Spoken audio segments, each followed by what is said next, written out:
अस्सलाम वालेकुम। मैं हूं मुनीब शफीक और आप देख रहे हैं मुनीब बोलो। ओ भाई, आपके मुंह में बारह क्यों बजे हुए हैं? तो नाज़रीन, ये है हमारे मोहल्ले का शरारती बच्चा बबलू, जो मुझे गुस्सा दिलाने की कोशिश कर रहा था, लेकिन मैं खामोश रहा और सब्र तहम्मुल से बात सुनता रहा और कुछ ना बोला।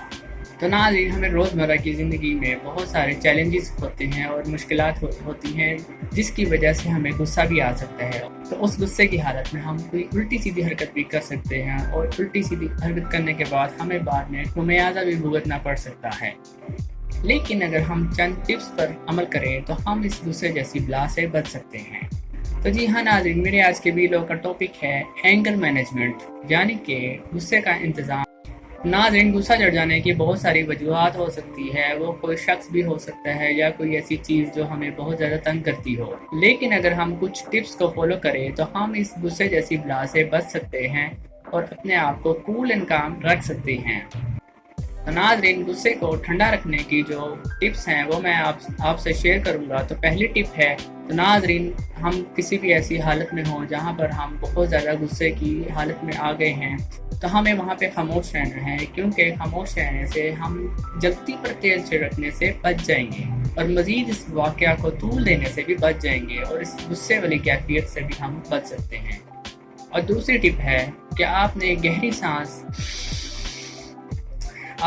सांस ऐसे लेनी है और अपने आप को कूल एंड काम करने की कोशिश करनी है। आपने बिल्कुल भी नहीं उस गुस्से वाली कैफियत के बारे में सोचना और अपने आप को ठंडा जितना रख सकते हैं ठंडा रखने की कोशिश करनी है। तो नाज़रीन, जैसे ये मैंने अब एक गहरी सांस ली है, आपने भी तब वैसे गहरी सांस ही लेनी है।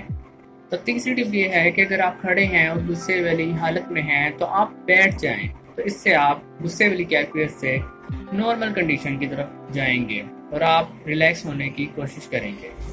और चौथी टिप है कि आप फ़ौरन पानी पी लें। तो जब आप पानी पिएंगे तो आप अंदर से ठंडे हो जाएंगे और आपका जहन भी ठंडा हो जाएगा। तो इससे आपकी गुस्से वाली कैफियत भी कम हो जाएगी। और पांचवी टिप ये है कि जिस जगह ये आपके साथ सारा वक्त आप पेश आया है, आप उस जगह को छोड़ दें और कहीं और चले जाएं। मिसाल के तौर पे अगर आप कमरे में हैं तो आप कमरे से बाहर चले जाएं, और अगर आप किसी पुरफ़ज़ा माहौल में जा सकते हैं तो आप फ्रेश एयर लेने की कोशिश करें। इससे आप कूल एंड काम हो जाएंगे और आपकी जो गुस्से वाली कैफियत है वो भी कम हो जाएगी। और आखिर में, अगर आप फैसलाबादी हैं तो आप अपना गुस्सा किसी को जुगन मार के भी निकाल सकते हैं। और इसके अलावा आप सज्जाद जानी का यूट्यूब पर शो भी देख सकते हैं, जिससे आप की तबीयत फ्रेश हो जाएगी और आप इस गुस्से जैसी कैफियत से भी बाहर निकल आएंगे। तो ये था मेरा आज का वीडियो। आई होप कि आपने काफ़ी कुछ सीखा होगा और आपको मज़ा भी आया होगा। तो अपना फीडबैक ज़रूर दीजिएगा। आपसे मुलाकात होती है इंशाअल्लाह अगले वीडियो में। खुदा हाफिज़।